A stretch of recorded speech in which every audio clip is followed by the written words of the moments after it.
This is it.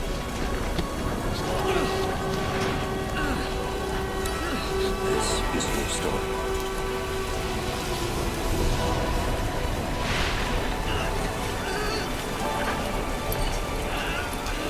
It all begins here.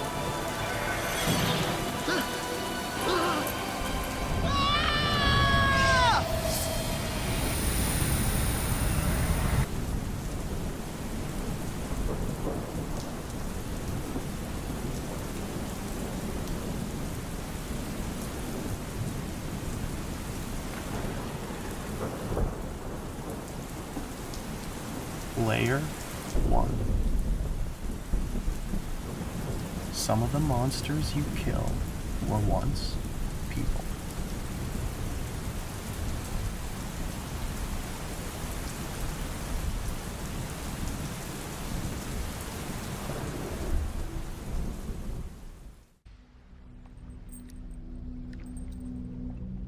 One of the first lessons Yuna teaches us in Final Fantasy X seems simple enough. When people die, they aren't supposed to remain in Spira. A summoner performs ascending, guiding the departed safely to the far plane before grief, anger, or regret can consume them. At first, it feels like little more than any other fantasy ritual. But hidden beneath that peaceful ceremony is one of the darkest ideas in the entire game. In Spira, death isn't always the end. Sometimes, it's only the beginning. As the story unfolds, we learn that souls unable to move on can remain behind as unsent. Some linger peacefully, refusing to leave because of unfinished business. Others slowly lose themselves to hatred, envy, or despair until they transform into fiends. While not every monster roaming Spira is confirmed to have once been human, many certainly may have been. That realization quietly changes almost every battle in the game. The wolves, spirits, and twisted creatures attacking Yuna's pilgrimage aren't necessarily invading from another world. Some could be people whose identities have eroded so completely that only violence remains. Even more unsettling, defeating a fiend causes it to dissolve back into fireflies. The same mysterious energy connected to souls, memories, and the far plane itself. In Spira, the line separating a person from a monster is terrifyingly thin. That changes the meaning of Yuna's pilgrimage in a way many players never consider. The Guardians aren't simply protecting a summoner from random monsters. In some cases, they may be putting lost souls to rest after tragedy has already claimed them once before. Violence itself becomes part of the funeral. Every battle carries the possibility that somewhere beneath the claws, scales, or twisted form of a fiend lies the final remnant of someone who never found peace. And once you begin looking at Spira through that lens, the world feels profoundly different.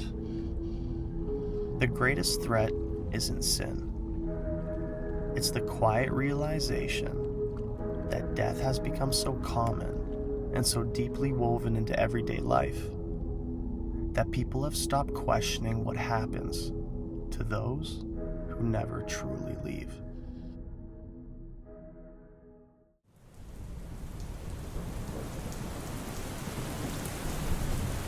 Layer 1.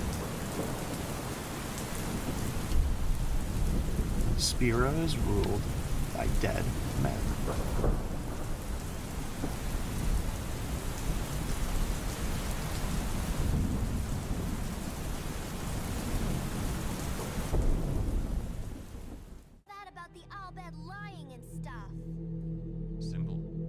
Yvonne presents itself as the one institution standing between civilization and extinction. Okay. Its temples give people hope. Its summoners promise temporary peace. And at the very top sits Grandmaster Micah, a seemingly wise old man who has guided Spira for decades. But when Una is brought before him in Bevel, the illusion begins to collapse. Micah isn't merely an elderly religious leader approaching the end of his life. He is already dead. Like the wandering spirits Una is expected to send to the far plane, Spira's highest religious authority is an unsent who simply decided that his work among the living wasn't finished. The difference is that nobody is trying to send him. Instead, they bow. Micah isn't even the strangest example. After Seymour's killed, he refuses to pass on and continues operating within Yvonne's hierarchy as though death were little more than an inconvenience. He attends his own wedding to Una, murders Keenock, pursues the party across Spira, and becomes increasingly monstrous as fireflies sustain his existence. Far beyond Bevel, another dead figure has been performing an even more important role. Una Leska has remained unsent in the ruins of Zenarkand for roughly 1,000 years, waiting for generation after generation of summoners to reach her. She knows the final summoning cannot permanently destroy sin. Micah knows it too. Yet the pilgrimage continues because Yvonne's leadership believes that taking away Spira's hope, even false hope, would leave the living with nothing. The dead aren't merely haunting this religion. They're maintaining it.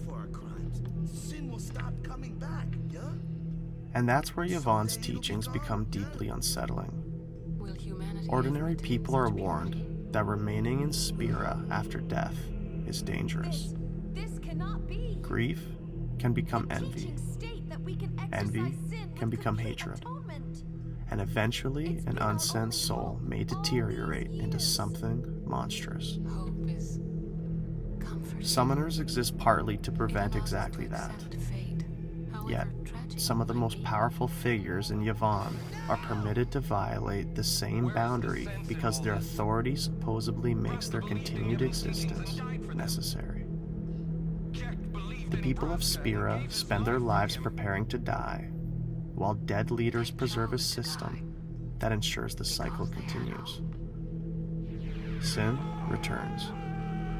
Summoners sacrifice themselves. Families mourn.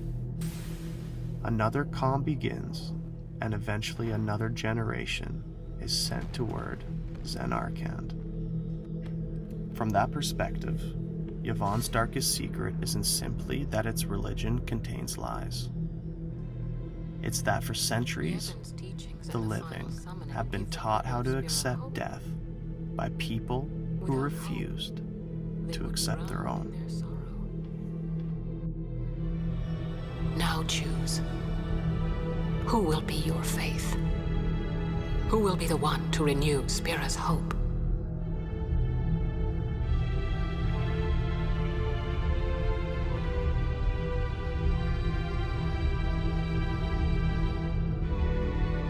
No one. I would have gladly died. I live for the people of Spira, and would have gladly died for them, but no more. The final summoning is a false tradition that should be thrown away. No. It is our only hope. Your father sacrificed himself to give that hope to the people, so they would forget sorrow. Wrong. My father wanted to make Spira's sorrow go away, not just cover it up with lies. Sorrow cannot be abolished. It is meaningless to try. My father, I loved him. So I will live with my sorrow. I will live my own life. I will defeat sorrow in his place. I will stand my ground and be strong. I don't know when it will be, but someday I will conquer it. And I will do it without false hope. Poor creature. You would throw away hope. Well, I will free you before you can drown in your sorrow. It is better for you to die in hope than to live in despair. Let me be your liberator. Now! This is it! Now is the time to choose. Die and be free of pain, or live time to shape your stories. Your fate is in your hands. Yuna needs Kimahri. Kimahri protect Yuna. Well, I'm fighting. I can't believe we're gonna fight Lady Unaleska. Give me a break. You can always run. I'd never forgive myself. No way. Not if I ran away now. Even in death, yeah? My thoughts exactly. Yuna! This is our story. Now let's see this thing through together.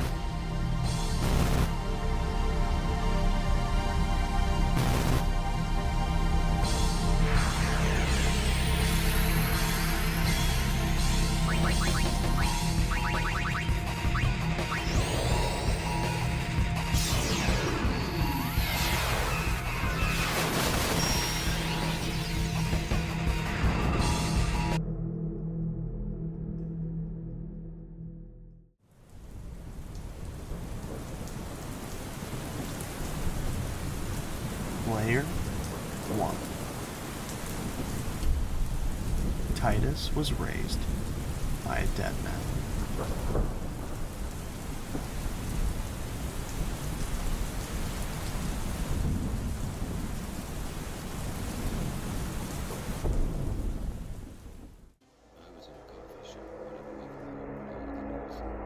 Long before Titus learns the truth about sin, Spira, or even himself, there's already something impossible living beside him. After Jet disappears, Auron remains in Xenarkand and quietly watches over his son for nearly a decade. To Titus, he's simply the mysterious friend his father left behind. A distant guardian who somehow knows more than he's willing to explain. But the Auron standing beside Titus at the beginning of Final Fantasy X isn't alive. Years earlier, after Braska and Jet sacrificed themselves to defeat sin, Auron returned to Unaleska in a rage and attacked her. She mortally wounded him, and although he managed to descend Mount Gagzet and entrust Yuna to Kimahri, Auron eventually died. He simply never went to the far plane. So when we first meet him beneath the lights of Xenarkand, we're unknowingly looking at a dead man who has spent years pretending to be alive. What happened afterward is even stranger. Remaining as an unsent allowed Auron to fulfill the promise he'd made to Jet. Using sin as a passage between Spira and Dream Xenarkand, he returned to the Summoned City and watched Titus grow up. Consider what that means from Titus's perspective. His father vanished into the ocean, leaving behind a man who never seemed to age normally, rarely discussed his past, and somehow knew that something enormous was approaching Xenarkand on the night sin appeared. Auron doesn't panic when the sky tears apart because he understands what Titus doesn't. The monster destroying his home is his father. He knows where sin can take them. He knows that Zanarkand around them isn't the ancient city that exists in Spira. Most importantly, he knows that pulling Titus out of this world will eventually force him to confront what he actually is. Yet Aaron says almost nothing. He simply raises his jug towards sin and asks the boy he's protected for years whether he's ready for his story to begin. That makes Aaron and Titus's relationship far more haunting on a second playthrough. Aaron isn't maliciously leading him toward destruction. He's trying to finish what Braska and Jet couldn't. But he's also a ghost guiding Titus toward a truth that may ultimately erase them both. And the situation surrounding them is almost impossible to describe without sounding like a horror story. A dead man is living inside the summoned reconstruction of a civilization destroyed 1,000 years earlier, watching over the summoned son of the man imprisoned inside the creature terrorizing the real world. None of this seems unusual to Titus because Dreams and Zanarkand is the only reality he's ever known. But Aaron knows better. For 10 years, he's been carrying the truth through a city whose inhabitants don't even realize they're part of a 1,000-year-old summoning. Which leaves us with a much darker question than whether Aaron was really dead. If he knew what Dreams and Zanarkand actually was, what exactly had he been watching for all those years? Jack asked me to.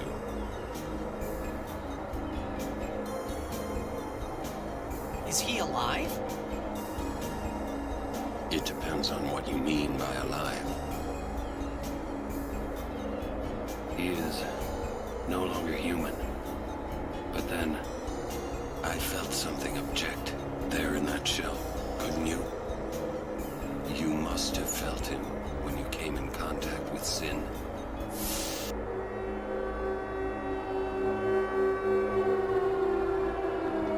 It is.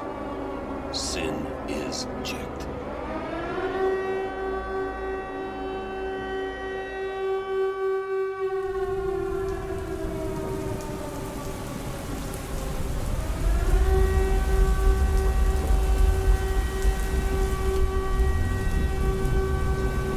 Layer 2. Dreams and Zanarkand has been running for 1,000 years.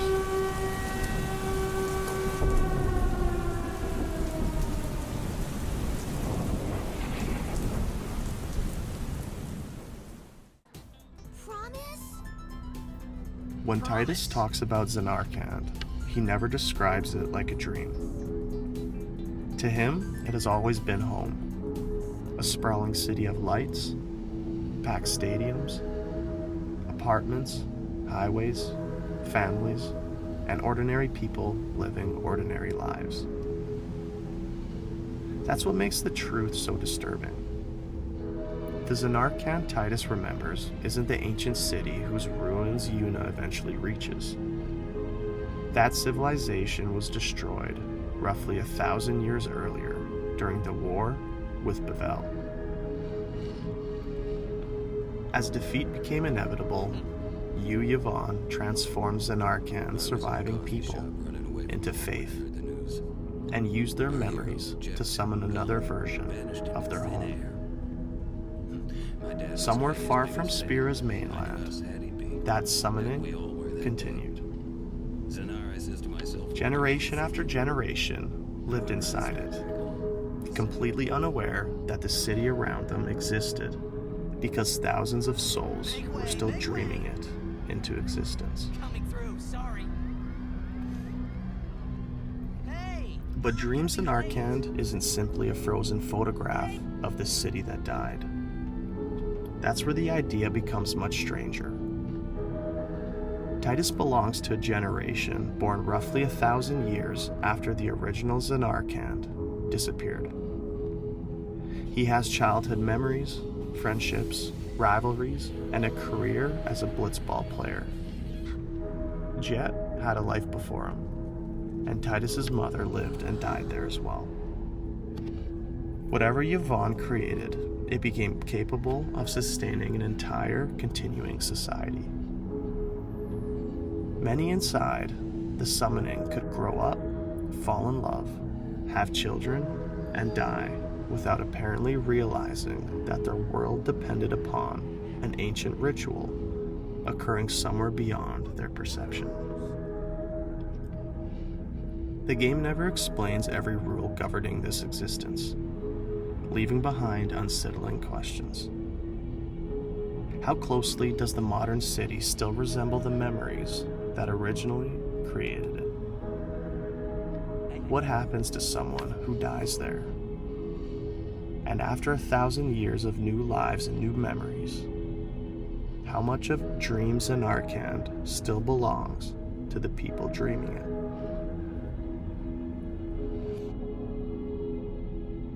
That's why calling Titus a dream can actually make Final Fantasy X sound less disturbing than it is. He isn't imagining the adventure, and the city isn't something happening inside his head. Dreams in Arkand is real enough for its inhabitants to experience entire lives inside it, yet fragile enough that their existence depends upon people they've never met continuing to dream. Its citizens don't know Yvonne exists. They don't know what the faith sacrificed. They don't even know there's another Runes in Arkand somewhere in the world bearing the remains of the civilization they unknowingly imitate. For 1,000 years, people have been waking up each morning, going to work, watching blitzball, and believing tomorrow's guaranteed, all inside a city whose experience can end the moment its exhausted creators finally stop dreaming. Dreams in Arkand isn't terrifying because it isn't real. It's terrifying because everyone living there believes it is.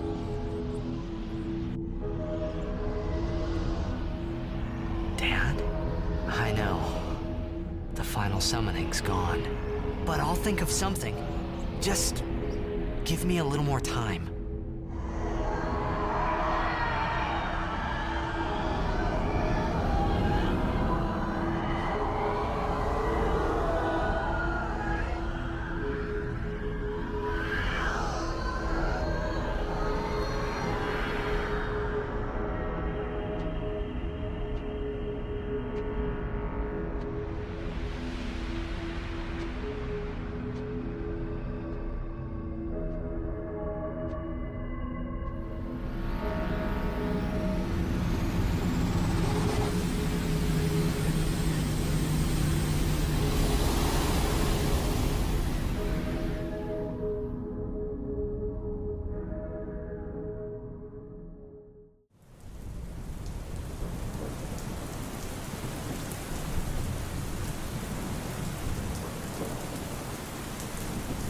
Layer 2.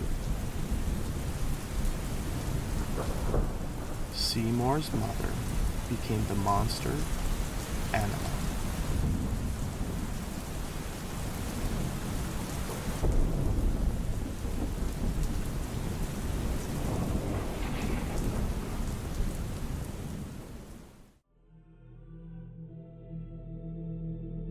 The first time Seymour summons Anima, Final Fantasy X makes it clear that something about this eon is deeply wrong. During the tournament in Luca, a gigantic chained figure tears itself into existence. Its face wrapped and restrained, while hooks seem to hold its body together. Unlike Valefor or Ifrit, Anima doesn't resemble a mythical guardian. She looks imprisoned. Even her attacks appear painful, as though simply existing requires suffering. It's one of the game's most unforgettable designs, but there's a detail Final Fantasy X waits until much later to reveal. The creature inside those chains isn't some ancient demon. Anima is Seymour's mother. Seymour was still a child when his mother took him towards Zanarkand. Born to a Guado father and human mother, he had grown up rejected by both communities, and she feared what would happen to him after she was gone. Worse, she knew she was dying. Her desperate solution was to make Seymour into the hero Spira refused to see in him.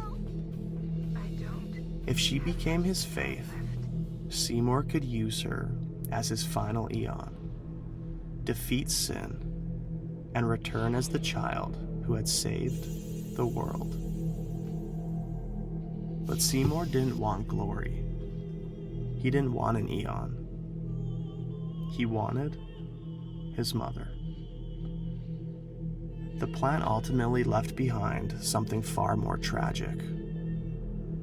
Her soul became the faith of Anima, transforming a mother's attempt to protect her son into one of the most grotesque manifestations of pain in the entire game. Years later, Seymour does something that makes the story even harder to look at. The frightened child who once resisted sacrificing his mother grows into a man who summons her as a weapon. Every time Anima appears, Seymour is effectively calling the preserved soul of his dead mother into battle. And her design suddenly feels less arbitrary. The chains, restraints, and constant agony become a visual reflection of a relationship that was never allowed to end naturally. Her love was so desperate that she surrendered her humanity to give Seymour a future, while Seymour eventually became the very kind of man she hoped the sacrifice might prevent. Final Fantasy X spends much of its story asking whether love can justify sacrifice. Anima may be its darkest answer. Sometimes, loving someone enough to give them everything doesn't save them. Sometimes, it leaves both of you trapped inside the sacrifice forever.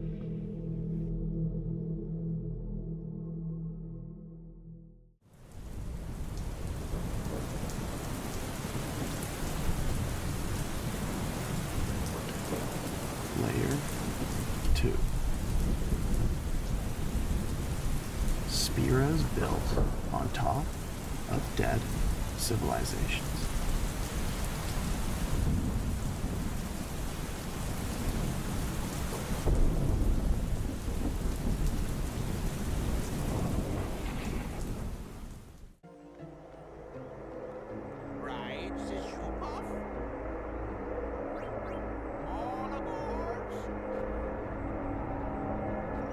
The Moonflow is one of the most peaceful places in Final Fantasy X.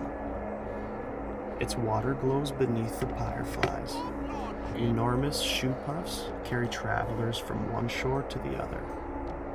And for a brief moment, Yuna's pilgrimage almost feels like an adventure rather than a funeral march.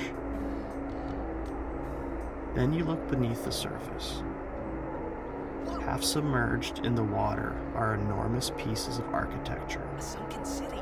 Broken towers, roads and structures belonging to a world that disappeared long before Titus arrived. But the weight of the city caused the bridges Nobody seems particularly disturbed by them. To the people of Spira, ruins are simply part of the landscape. And once you start noticing them, they're everywhere.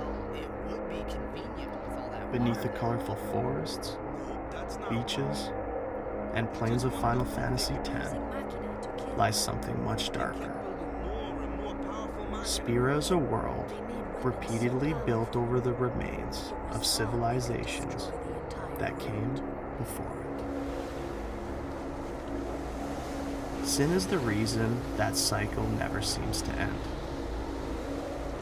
For roughly 1,000 years, it has returned again and again, destroying settlements and preventing civilization from developing without the constant possibility of another catastrophe.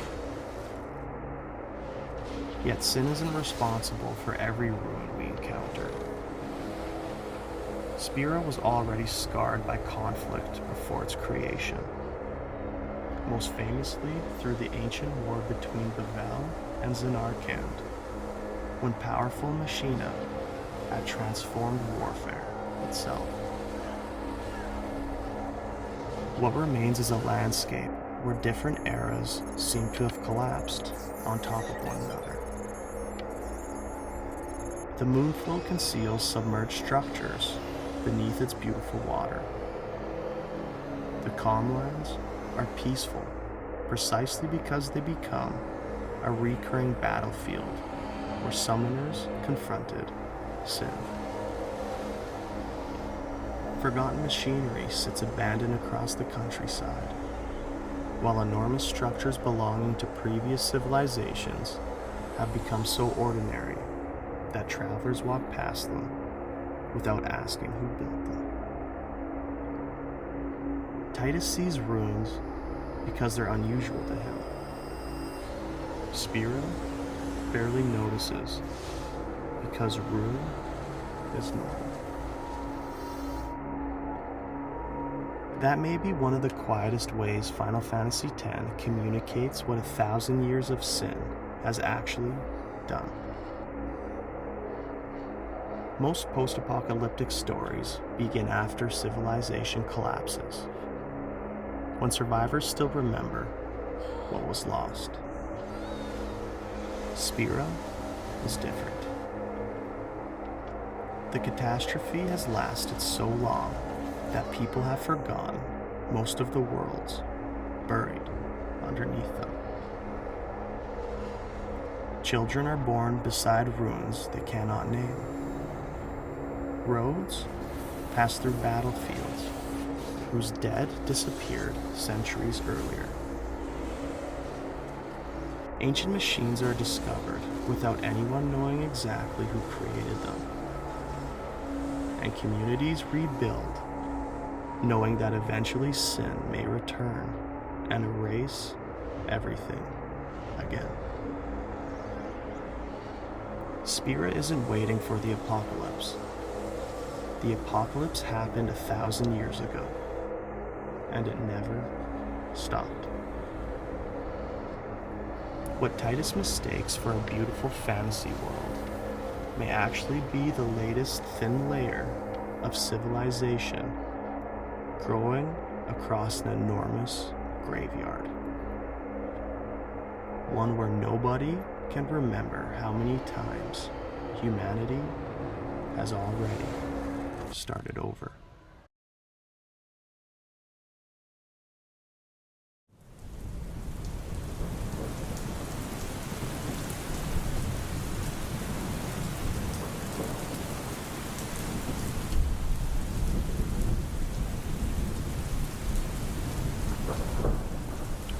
Layer 3.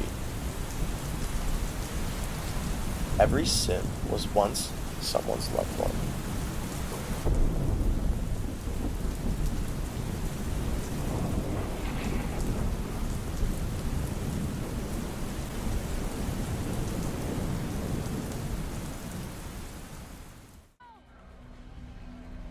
For most of Final Fantasy X, sin feels ancient.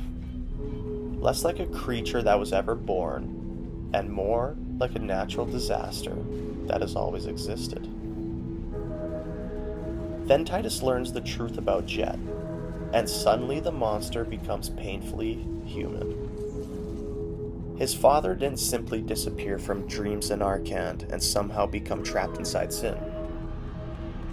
Years after arriving in Spira, Jet willingly became Braska's final Aeon, sacrificing himself so his friend could complete the pilgrimage and defeat the sin of their generation. It worked. Braska brought the calm that made him a legend. What almost nobody in Spira understands is what happened next. Yvonne survived the battle, possessed the Aeon that had destroyed sin, and gradually transformed it into a new one. The creature terrorizing Spira throughout the game isn't merely carrying Jet somewhere inside it. Jet is the foundation upon which this sin was built.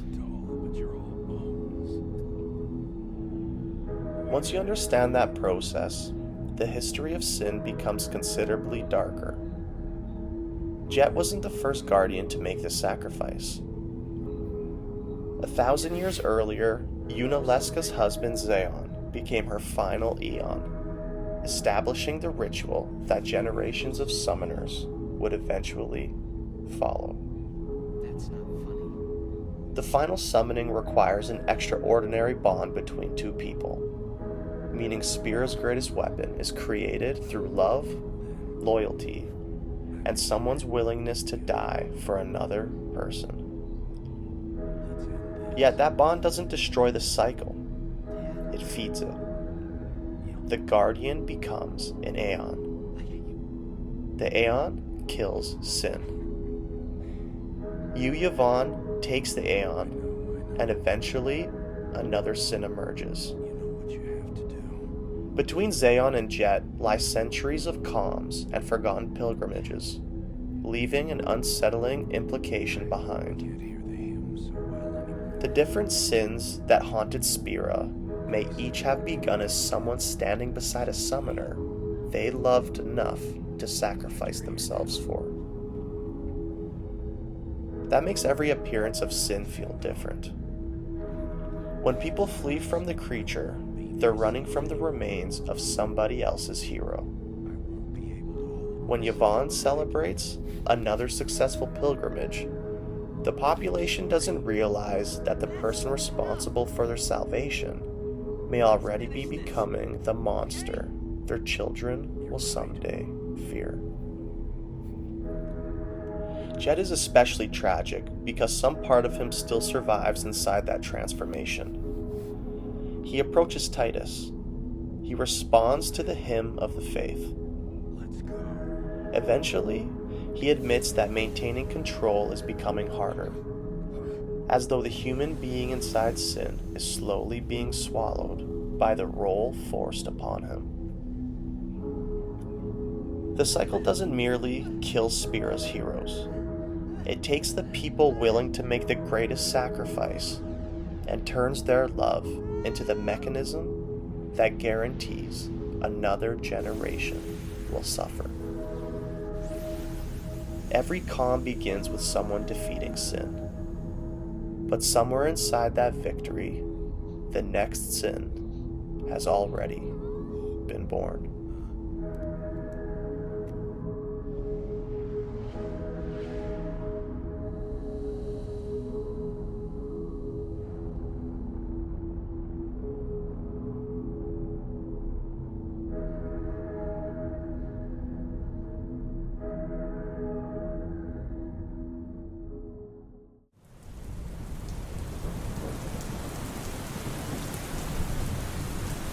Layer 3.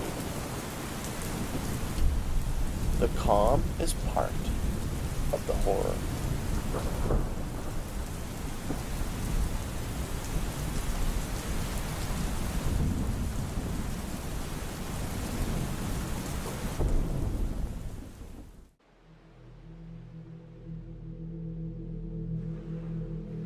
In Spira, there may be no word more comforting than calm.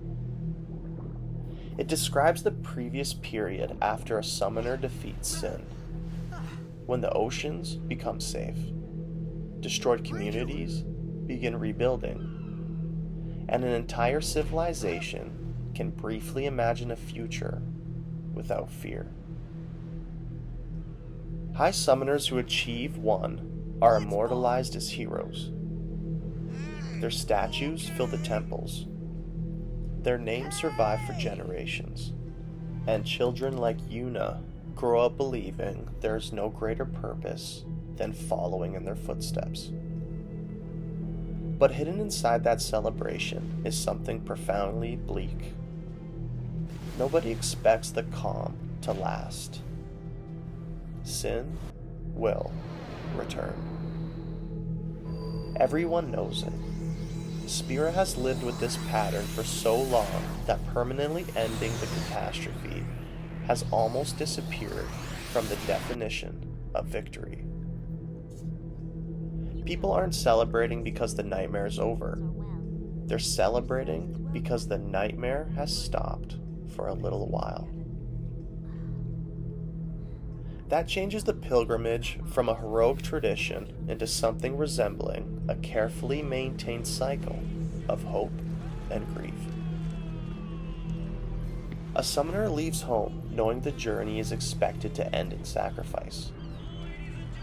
Guardians accompany them despite understanding what reaching Zanarkand ultimately means.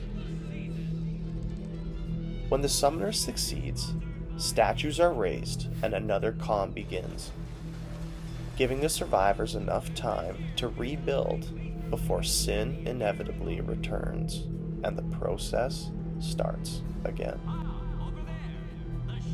Yvonne's leadership understands the contradiction better than anyone.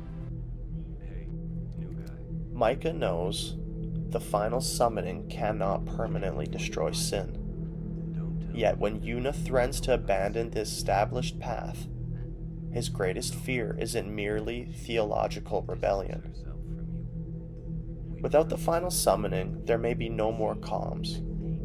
And without the promise of another calm, he believes Spira could surrender completely to despair.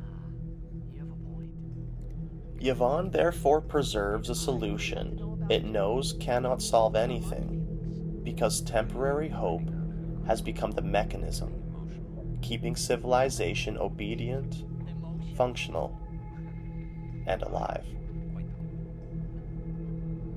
Perhaps that's the most disturbing effect sin has had on Spira. After 1,000 years, it hasn't merely destroyed cities. It has changed what people believe they're allowed to hope for. A permanent future sounds impossible, while dying to purchase a few peaceful years is considered sacred. Parents can raise children knowing another sin may eventually come for them. New villages appear beside the remains of destroyed ones. Another summoner begins another pilgrimage, and the population watches with hope because history has taught them that sacrifice is the only answer that works, even though history has also proven that it never truly works. The calm isn't meaningless. Those peaceful years genuinely save lives. That's precisely why the cycle is so difficult to reject. Sin gives Spira just enough hope to survive, but never enough hope to imagine a world without sin.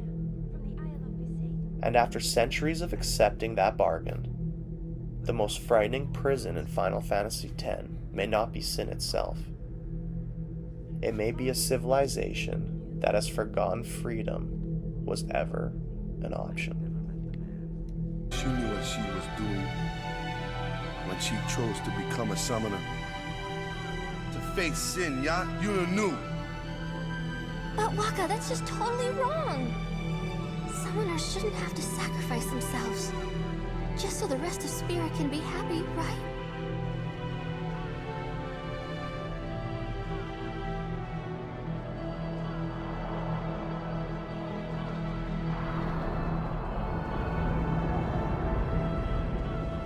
But that is our choice. We all live in fear of sin, you know that. A world without sin That is the dream of all Yevon's children. And we will use that power even if it means our lives.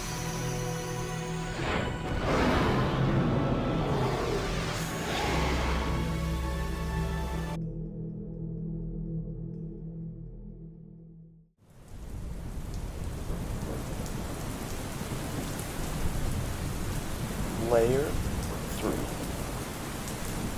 Unaleska has been waiting for 1,000 years.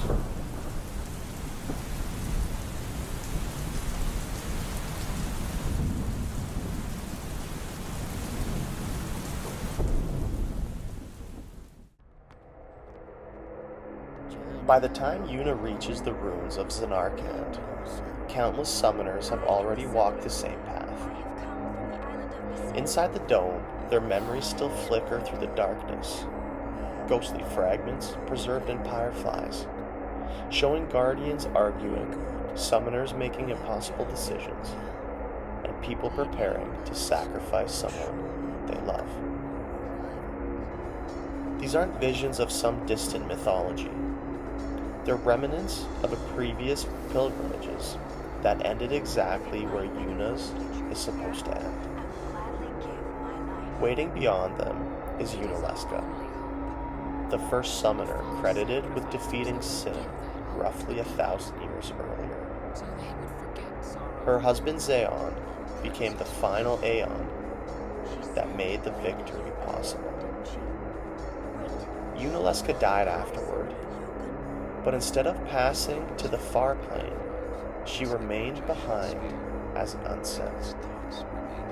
And for the next 1,000 years, she waited in the ruins for others to come looking for the same salvation. What makes Unaleska frightening isn't simply that she's dead. It's what she's spent those centuries doing. When another summoner survives the pilgrimage and reaches Zanarkand, Unaleska offers them the secret Yevon has built its entire religion around. Choose someone you love, allow that person to become the faith of your final Aeon, and use their sacrifice to destroy sin. She already knows the victory will be temporary. You, Yevon, will survive. Sin will eventually return, and another summoner will someday stand before her asking the same questions. Yet Unaleska continues performing the ritual because she believes the alternative is worse. Without the possibility of another calm, humanity would lose hope entirely. So she waits among the remains of her civilization, century after century, watching new people arrive and convincing them that a temporary miracle purchased with someone they love is better than confronting a world where no miracle may exist at all. Seen that way, the Zanarkand Dome becomes less like the end of a pilgrimage and more like the final room of a machine that has been operating for a millennium. The memories surrounding Yuna are evidence of everyone processed through it before her. Unaleska isn't cackling over their deaths or secretly serving sin. She genuinely believes sacrifice is necessary, which makes her far more unsettling than a conventional villain. She has repeated the same solution for so long that imagining another one has become impossible. Then, Yuna does something generations before her couldn't. She says no. When Unaleska falls, something unprecedented happens. The final summoning isn't merely rejected. The only person who knows how to provide it disappears with her. For the first time in roughly 1,000 years, another summoner cannot simply arrive and restart the ritual. Yuna doesn't just break Yvonne's tradition. She shuts down a 1,000-year-old machine by refusing to become the next person inside of it.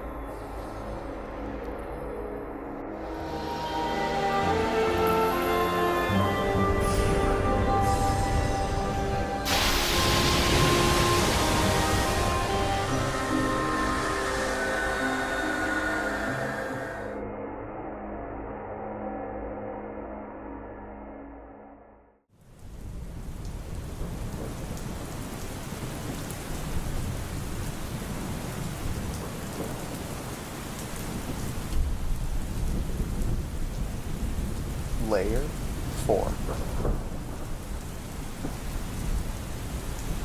Yvonne executed someone for questioning the religion.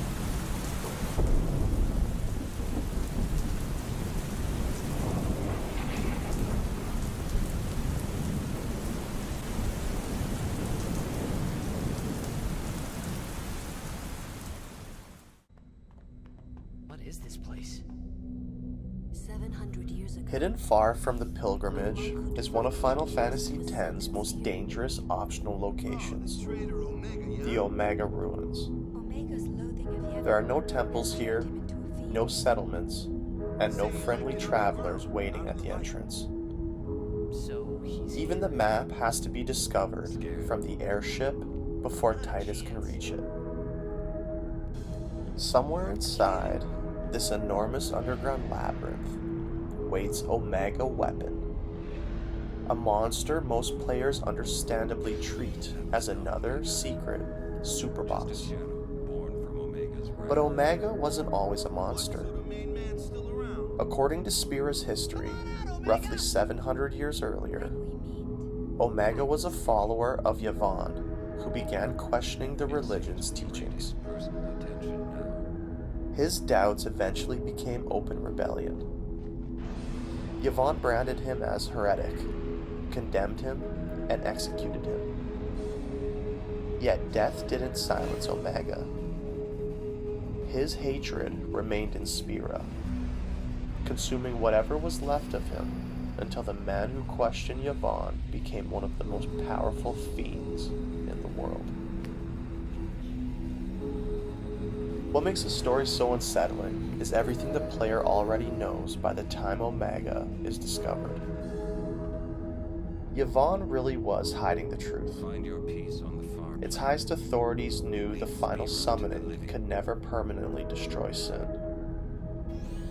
The religion condemned certain machina while quietly benefiting from technology itself. And its entire promise of salvation depended upon a sacrificial cycle its leadership understood would eventually begin again. None of this proves Omega discovered those secrets. The game never tells us what teachings he questioned, what he said to Yvonne, or exactly why his rebellion became serious enough to warrant execution. But that absence creates a far more interesting mystery. 700 years before Yuna exposed Yvonne's deception, another believer apparently looked at the religion closely enough to decide something was terribly wrong.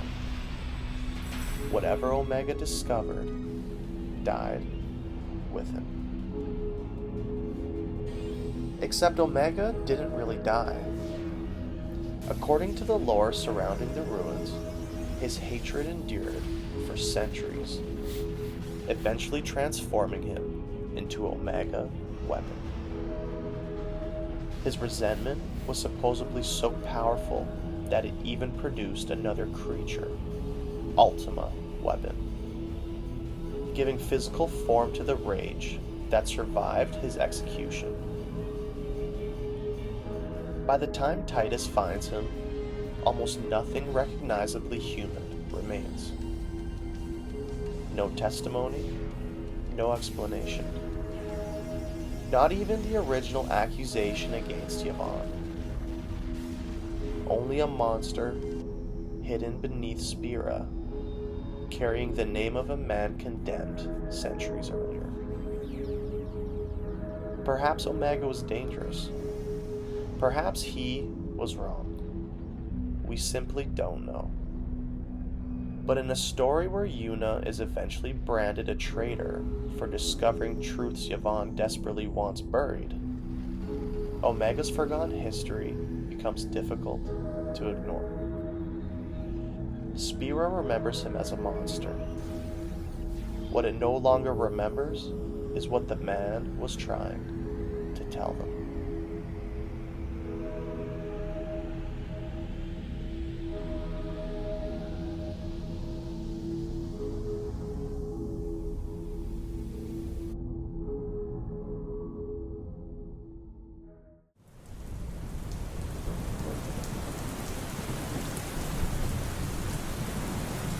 Layer 4.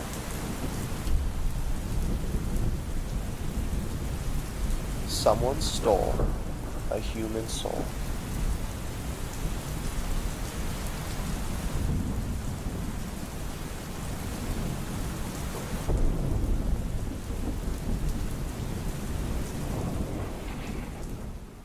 Beneath the calm lands is a place most pilgrims have every reason to avoid. The cavern of the stolen faith is dark, isolated and filled with fiends.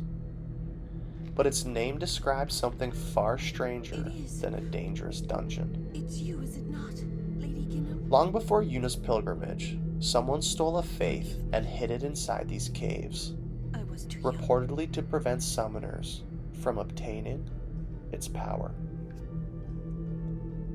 The identity of the thief has been lost, along with many of the circumstances surrounding the crime.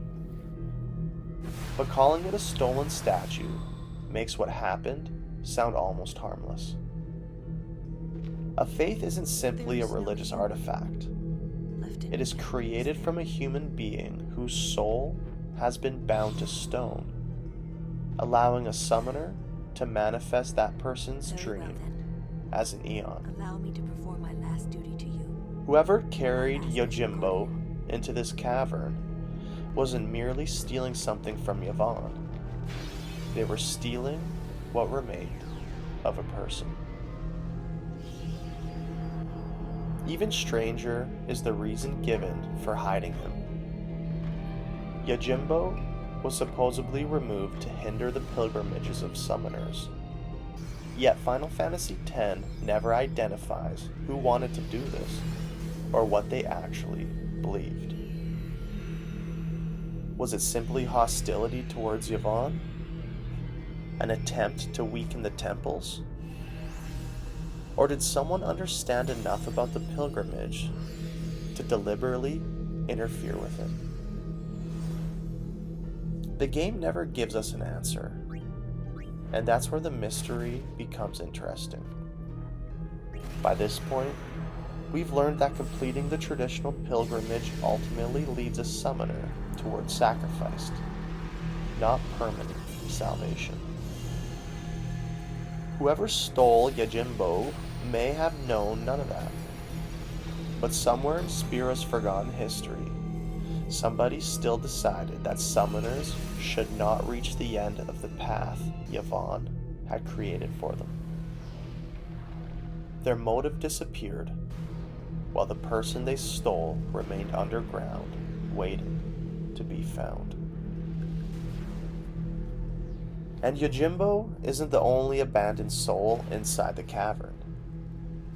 Years before Yuna arrives, Lulu traveled with another summoner named Lady Ginham, whose pilgrimage ended here when she died attempting to obtain the hidden Eon. Lulu survived, but Ginham never reached the far plane. When Yuna eventually descends into the cavern, her predecessor is still waiting in the darkness as an unsent, forcing Lulu to confront a failure she has carried with her ever since. Suddenly, the dungeon's name takes on another meaning. A human soul was stolen and hidden here. Another summoner entered looking for it and never came back. Years later, Yuna follows the same path and discovers both of them still trapped inside the story. Nobody remembers who stole Yojimbo or why, but centuries later, people are still disappearing into the cavern because of what that unknown person left behind. That is why. Because then the summoner won't die. That must be what the thief was thinking.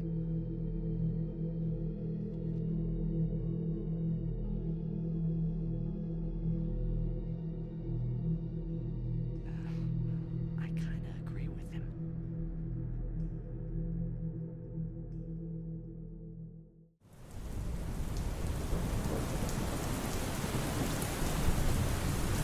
Layer 4.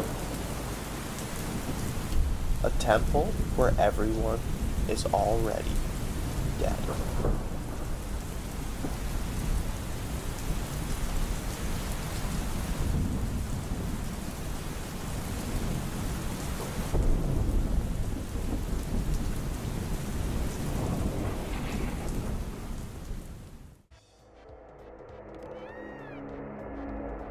Hidden beyond the Calm Lands is one of the strangest places in Final Fantasy X. Reaching Remium Temple requires leaving the main road, finding a chocobo, and crossing into an isolated valley that Yuna's pilgrimage never requires her to visit. At first, the temple doesn't look particularly sinister. Sunlight pours across the ruins, chocobos wander nearby, and the structure still stands with surprising beauty. But something is missing. There are no priests, no worshippers, no village surrounding it. Remium is the surviving remnant of a settlement lost long ago. Its history tied to the devastation surrounding High Summoner Gandalf's battle with Sin. By the time Titus arrives, the people are gone and the temple has been abandoned. Yet standing quietly inside is a woman Yuna has encountered several times before, Belgemine. And Belgemine is already dead. That revelation changes every earlier meeting with her. When Yuna first encounters Belgemine on the Mayhem High Road, she appears to be another summoner traveling through Spira. She challenges Yuna to Eon battles, offers advice, and continues appearing throughout the pilgrimage like a mysterious mentor who always seems to be one step ahead. In reality, Belgemine's own pilgrimage ended long ago. She failed to defeat Sin, died somewhere along that journey, and remained in Spira as an unsent. Instead of becoming consumed by resentment, she gave her continued existence a purpose. Prepare another summoner to accomplish what she couldn't. Eventually, that search brings everything back to Remium. Inside a temple belonging to a community that no longer exists, a dead summoner waits for Yuna and tests her against the Aeons one final time. What once looked like friendly competition becomes something much sadder. Belgemine wasn't training alongside Yuna. She was waiting for someone strong enough that she could finally stop training them. Once Yuna proves herself, Belgemine has nothing left to accomplish. She doesn't ask to continue traveling with the party, reclaim her pilgrimage, or remain inside the temple forever. She asks Yuna to send her. After however long she has spent refusing the far plane, her unfinished purpose has finally reached its end, and the young summoner she helped prepare becomes the person who releases her. That makes Remium feel less like a forgotten temple, and more like a place waiting for its final inhabitant to leave. The civilization outside disappeared. Its worshippers vanished. Belgemine's own pilgrimage failed. Even the world largely forgot this place existed. Yet, she remained here because she still believed someone else might succeed. You have made some progress, and for that... Layer 4 began with a man whose anger kept him alive for centuries and continued with a cavern where the dead couldn't escape their unfinished history. Perhaps you'll teach me again. Remium gives us the opposite. That's not possible. Sometimes a ghost isn't trapped because it can't let go. Past your father. There is Sometimes nothing more I can teach you. it's waiting for permission My work here to on believe Spira is done. its work Time for me is to go. finally finished. Send her. Yes.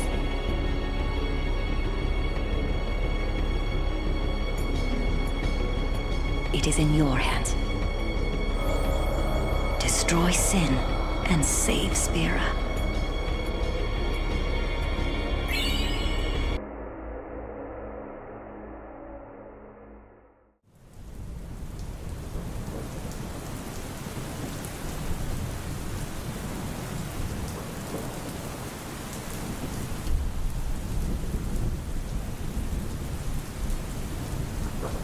Layer 5.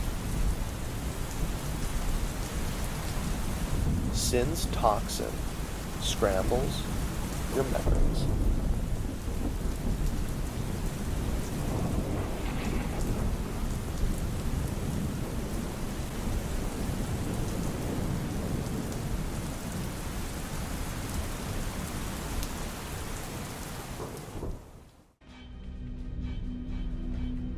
Throughout Final Fantasy X, people casually blame strange behavior on Sin's toxin. When Titus wakes confused, talks about a Xenarcan nobody recognizes, or struggles to explain where he came from, Spirians assume he survived an encounter with Sin, and his mind has been affected by whatever poison the creature leaves behind. It sounds like folklore, a convenient explanation people use when trauma makes someone confused. But supplemental material gives the toxin a much stranger explanation. Sin isn't poisoning people with a chemical at all. Its enormous body contains such a dense concentration of pyreflies that simply being close to it can interfere with the pyreflies already present within a human body. Memories can become disordered. Emotions can blur together. Perception itself may become unreliable. Sin doesn't just destroy the world around you. It can interfere with the way your mind remembers that world. That makes a Sin encounter frightening in an entirely different way. Imagine seeing the creature descend over the ocean, feeling its presence overwhelm everything around you, then waking hours later, unable to confidently reconstruct what happened. You might remember places incorrectly. Faces could feel unfamiliar. Events might appear out of sequence, while other fragments vanish completely. Spira has apparently experienced this often enough that Sin's toxin has become part of ordinary vocabulary. Someone acts strangely after an attack, the toxin. Someone remembers something nobody else believes, the toxin. Titus benefits from that assumption because it gives Waka a harmless explanation for impossible claims about Zanarkand. Yet the lore suggests the phenomenon itself is very real. Sin's presence can alter memories so profoundly that survivors may leave an encounter carrying a version of events even they cannot fully trust. And there's something especially disturbing about a monster capable of attacking identity without intending to. Sin doesn't need to manipulate anyone consciously. There is no psychic villain selecting which memories to remove. The distortion is simply a consequence of being near something constructed from an overwhelming mass of fireflies. That means every generation of Spira has potentially contained survivors who walked away from sin, changed in ways nobody could verify. Their homes may have been destroyed, their families killed, and even their recollection of those final moments damaged by the same creature responsible. People call it toxin because giving the phenomenon a simple name makes it easier to live with. But the reality is much stranger. You can survive sin, escape with your body intact, and still lose pieces of the only thing proving who you were before it found you. Your memories.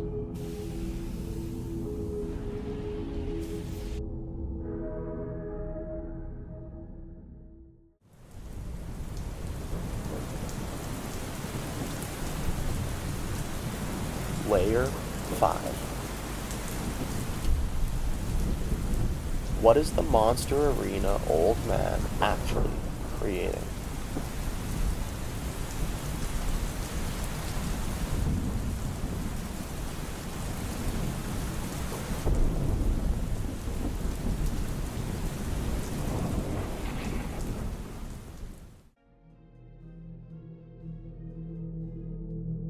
Hidden along the edge of the Calm Lands is one of Final Fantasy X's strangest locations. Although the game presents it so casually that most players never question what is actually happening there. The Monster Arena's elderly owner asks Titus to travel across Spira, carrying specially modified weapons capable of capturing fiends instead of simply destroying them. Bring enough back, and the old man begins producing creatures that don't naturally appear anywhere else in the world. He calls them arena conquests, species conquests, and original creations. And many are grotesque variations of monsters we've already encountered, only dramatically stronger. As a gameplay system, it makes perfect sense. But inside the world of Final Fantasy X, it raises a deeply uncomfortable question. What exactly is this old man doing to the things we're capturing for him? Remember what we've already learned about fiends. Many originate when the dead remain in Spira, and their lingering resentment transforms them into monsters. Their bodies disperse into fireflies when defeated, meaning at least some of the creatures being delivered to the arena may contain what remains of human souls. Now look again at that old man's experiments. Capture enough related fiends, and somehow he can produce an entirely new organism. Bring him specimens from the entire regions, and increasingly unnatural creations begin appearing. The game never explains his method in enough detail to claim that he's literally stitching souls together, and we shouldn't pretend that it does. But the implication is eerie enough without exaggerating it. Someone has discovered a way to take creatures connected to the dead and manufacture new life from them. And unlike Yvonne's summoners, The old man isn't performing some sacred ritual inside a temple. He's doing it alone, behind a wooden counter, in the middle of the calm lands. Then comes Nemesis. After Titus helps capture nearly every fiend across Spira and defeats the arena's other creations, the old man's experiments culminate in something that doesn't belong anywhere else in the natural world. An original creation powerful enough to stand among the game's most dangerous enemies. There is no ancient legend explaining Nemesis. No faith dreamed it. No thousand-year prophecy foretold its arrival. The monster arena created it. That might be the strangest part of all. Spira spends the entire game terrified of monsters born from death, grief, and sin, while an apparently harmless old man has quietly learned how to produce entirely new monsters on command. Maybe the arena is nothing more than a deliberately absurd gameplay mechanic we're not supposed to examine this closely. But if we take Final Fantasy X's world building seriously, one question becomes difficult to ignore. When we hand this man hundreds of captured fiends, are we helping him preserve monsters? Or giving him the raw material to build something new from the dead?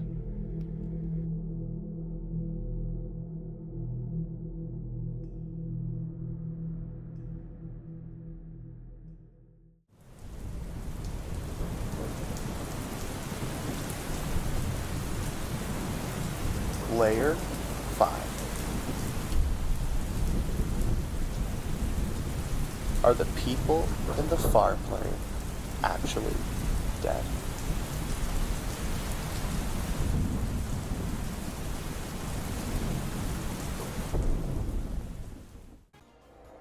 The far plane should be the one place in Final Fantasy X where death finally makes sense. Hidden beyond Guadasalam is what the people of Spira believe to be the resting place of the dead. And when Yuna's party enters, it seems to prove them right. The landscape is impossibly beautiful. Fireflies drift through the air, and lost loved ones begin appearing before the people who remember them. Waka sees Chapu. Lulu sees people from her past. Yuna sees her parents. Titus even sees his mother. After everything we've discovered about fiends and unsent souls, the far plane seems to offer one comforting certainty. Eventually, the dead really do find somewhere peaceful to go. Except Raikou refuses to enter. And when Titus asks why, she offers an explanation that quietly makes the entire place much more disturbing. An illusion, nothing else. Well, have fun. What? You're not going either, Riku? I keep my memories inside. Huh? Memories are nice, but that's all they are. What if the people everyone sees inside the far plane aren't actually there? Raikou believes the Fireflies react to a visitor's memories, searching through them, and construct an image of whoever that person expects to see. In other words, Waka may not actually be speaking to Chapu. He could be looking at his own memories of Chapu, given physical form. Yuna's parents might be manifestations assembled from the daughter who remembers them. And Titus's mother presents an even stranger problem, because she came from the dreams in Arkand just as Titus did. Yet the far plane can still reproduce her. But then Final Fantasy X complicates its own mystery. Seymour's murdered father, Jiskel, doesn't simply appear as a comforting memory. He comes back out. His unsent spirit escapes the far plane, carrying evidence of his own murder, and Yuna has to perform a sending to return him. Auron, meanwhile, refuses to enter at all, and his reaction around the far plane reminds us that he too is dead, but has never crossed over. So something genuinely connected to the dead exists beyond that gateway. The question is whether the familiar people visitors see are conscious souls, or whether the far plane simply knows how to wear their faces. And perhaps Final Fantasy X never answering that question is exactly the point. Spira is a world obsessed with refusing to lose things. The unsent refuse death. Fiends emerge from souls unable to let go. Summoners preserve the dead as faith. Spheres preserve memories. Fireflies can make those memories visible again. Even sin exists because a civilization couldn't accept its own destruction. Then, at the very end of that chain, the living travel to the far plane and ask to see the people they've lost. And something answers. Maybe it really is them. Maybe it's only a memory. Or perhaps in a world where memories can become physical, there isn't as much difference between those possibilities as we'd like to believe. Final Fantasy X spends its entire story teaching Yuna and Titus that eventually we have to let go. But its deepest mystery may be that Spira itself doesn't seem capable of doing that. The dead become monsters. They become aeons. They become visions. And they become memories that can stand in front of us and smile.